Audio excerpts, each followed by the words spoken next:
I was going through some kind of comments and requests, things that had just kind of passed my eyes and brain, and I saw one called Cheers, which is a Wild Reeds song that Shakey Graves had done a version of. That's pretty cool. The song itself is actually cool. It has some interesting things going on within it.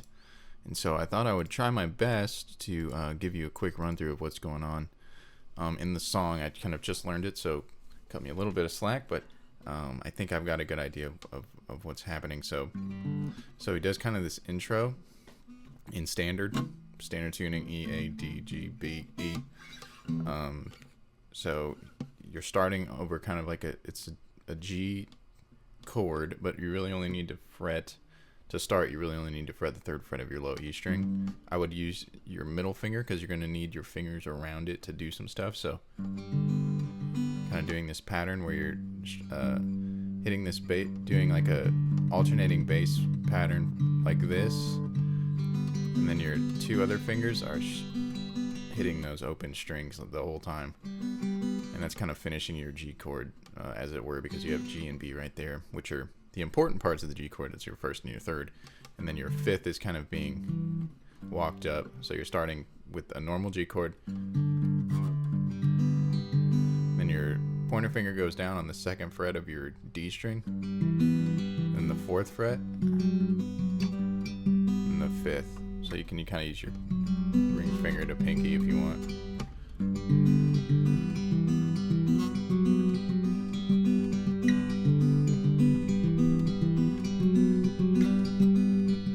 Walking up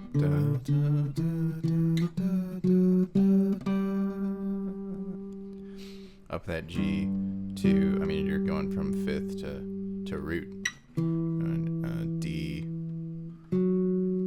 E. Wait, that's not right. I'm sorry. E, no, you go, yeah, D, E, F sharp, G.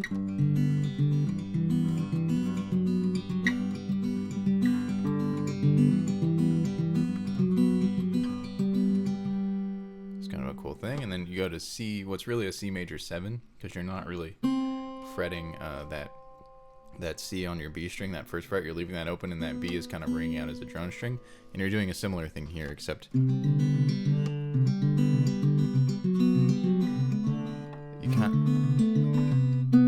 kind of lose like that thumb rhythm, because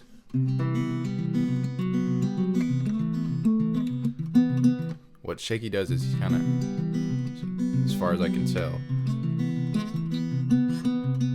he kind of does this, like, you have the alternating bass pattern here in your first two kind of walk-up notes. So you're fretting the third fret of your A string, second fret of your D string, and then you're going to go fourth fret D string, and then second fret G string, and then fourth fret G string.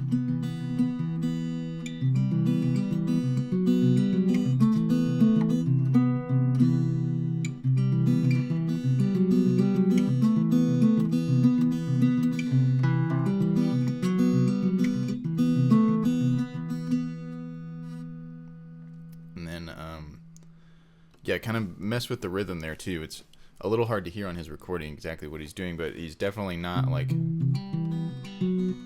skipping his thumb down to that G string, because then you would get that, either get that E string in there, or you would just get like a bunch of B's.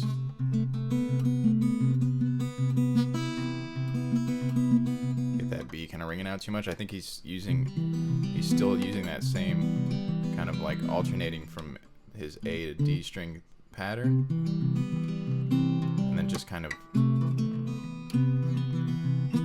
hitting those notes as he would normally, kind of according to what we're doing. So and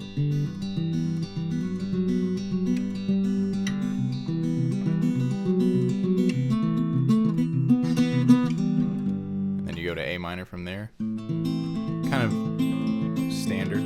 He's not doing a lot of weird stuff here, and then D7. So A minor is open A, second fret D string, second fret G string, first fret B string, open E. And then D7 is open D string, 2nd fret G string, 1st fret B string, 2nd fret E string. And you can also kind of play it up here as a bar chord. I kind of like doing this like open thing where you're kind of playing the bar chord. The bar chord is basically you're barring your 5th fret and then fretting the 7th frets of your D and B string. But if you open it up where you're just fretting the 5th fret of your A string, then you have that open G in between your D and B strings. It's kind of cool. It's got like an airy sound. I like that. With that G in there. With that open string. The open string, I really like the addition of open strings into higher fret like chord voicings. Gives it this nice ringy quality that you don't really get with bar chords very much. But that's, you can play it however. So first, what we have so far. Then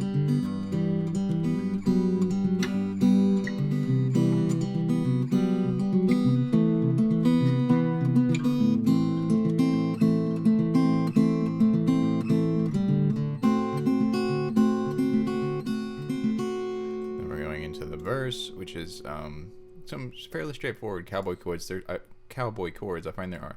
find that there is some room to do some interesting things, like this G. So basically, you have starting on G, then you go to D. But originally, I thought he was going to like F sharp minor or something. So I was just going straight down to F sharp, and I find that walk down motion is kind of cool in the song. It's cheer me up. Like it's got this. I don't know. It sounds cooler than if you like cheer me up, cheer me up. So basically, what you're gonna do instead, if you want to, you couldn't go straight to D2, but you can go G, and then you're gonna do like this D over F sharp type thing. So basically, G, I'm just fretting my 3rd fret E strings, the low and high E strings, and then going down to F sharp. So you got 2nd fret low E string, open D, don't hit your A. I mean, I guess you could, but I am not. Open D, 2nd fret G string, open B, and then 2nd fret E string. And then that way you're getting like, I guess what's technically kind of like a D6. Cheer me. And I would fret it kind of like this. Kind of fret your G like that. If you're gonna do this, fret your G like this, where you're using your middle finger to fret your low E string and then your pinky to fret your high E string, so that you can slide down and just set that ring finger right down on your 2nd fret G string. So cheer me up, cheer me up.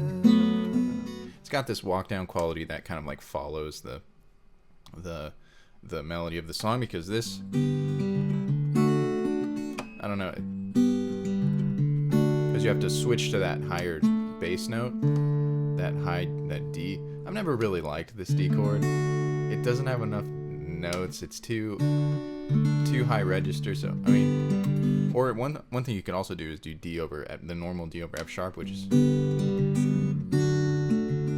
where you just wrap your thumb around and use that F sharp as your bass note. But a D chord, I'll go ahead and do a D chord really quick. It's open D as your bass note, and then 2nd fret G string, 3rd fret B string, 2nd fret E string. And then if you want to do D over F sharp, you just wrap your thumb around and get your 2nd fret E string. And if you don't, like if you have trouble playing that, you can kind of play it like this, where you're using your what is that? That's my middle finger on the 2nd fret of my G string. My pinky's on the 3rd fret of my B string. Ring finger's on the 2nd fret of my E string, and then my pointer finger's coming up here to play that F sharp. It's just, I find if you're used to the D shape, it's easier to just wrap your thumb around, but some people have long fingers or whatever. So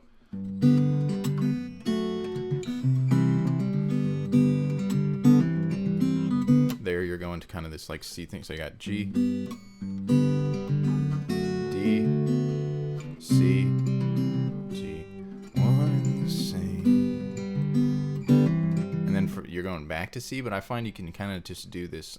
It's really common in folk, country, anyone who's doing this G to C motion, which is super common. You can kind of just hammer on this like smaller, simplified version of a C chord and use G as your bass note still, because G is in C. It's actually the fifth. So fifths are still good roots. Thirds can get a little interesting. That's why, like, if you're playing a C chord, a normal C chord, there's a little aside, but if you're playing a normal C chord and you hit that E on top, it can sound a little not C chordy, because the third and the root and the third are naturally more dissonant than the root and the fifth. The root and the fifth are like really strong. It's why you can just like stack fifths. Like if you start from C, you can just go C, G, D, like all the way up the piano or the guitar or whatever, and it's gonna sound not dissonant. It's actually a really cool sound. If you ever want to try it, just like start stacking fifths, and it creates a really cool sound. But thirds are a little bit different. They're pretty dissonant. So especially when you're dealing with like this E, which is the lowest note on the guitar, and also this C, which is still pretty low. They're both kind of very bassy. They have a lot of rub, and it's a sound. So I mean, you might find a way to use it, but usually if you're just trying to play like a normal C chord, you can't really throw that E on top, which is a little counterintuitive because you have an E on the bottom. So you should be able to just like strum through, and it would sound good. And in isolation, not in a song, it doesn't sound bad. But there's like, I don't know, it's a little crunchy if you try to throw it into a song that just is making use of a normal C chord. That was an aside. I lost where I was. So cheer me up, what do you say? G, C, cheer me up. G, A minor, D, G, D, C, G, C, hammer on, G, A minor, D, and then you're gonna go back to the chorus, which is done over that lick thing.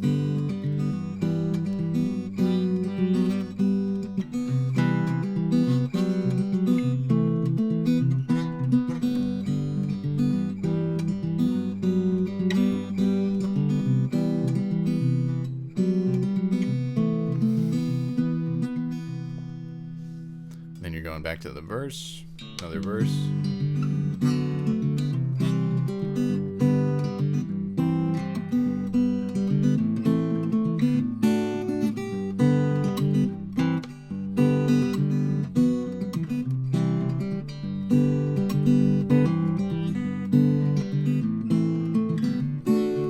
Back to chorus. And then, these are just sections that you're repeating. So once you learn one, you're going to learn the other. But then you get to the bridge, which is where something cool starts to happen. At first you're just doing, and I would go to bar chords here, because you're doing this to start. You're just doing this one chord to four chord motion, like G to C, which is the 1, and C is the 4. Okay, so this is a slight revision. I started the Cheers tutorial, and I listened to the song more, and so the bridge is actually doing more interesting things than I originally thought. So at the beginning of the bridge, we're almost doing like this timeless, that G to C. So you're starting on G, your G bar chord, just full bar across the 3rd fret, E shape in front of it. So we got full bar across 3rd fret, 4th fret, G string, 5th fret, D and A string. And you're switching to C, but you're kind of doing it in like this timeless way. You're definitely going to have to listen to the song a lot to get a feel for this. And it's kind of, I think either, I don't know if the Wild Reeds do it, but Shakey seems to kind of be using it as a transition into a different time signature that he's doing in the next part. So he's kind of doing something like this.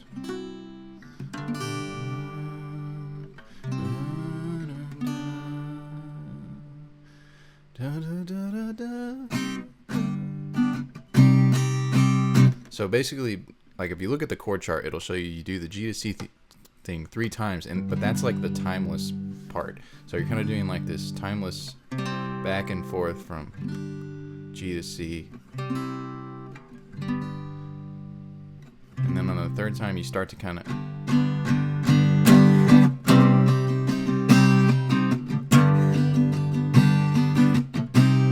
it starts to go into this 3/4 section. 1 2 3, 1 2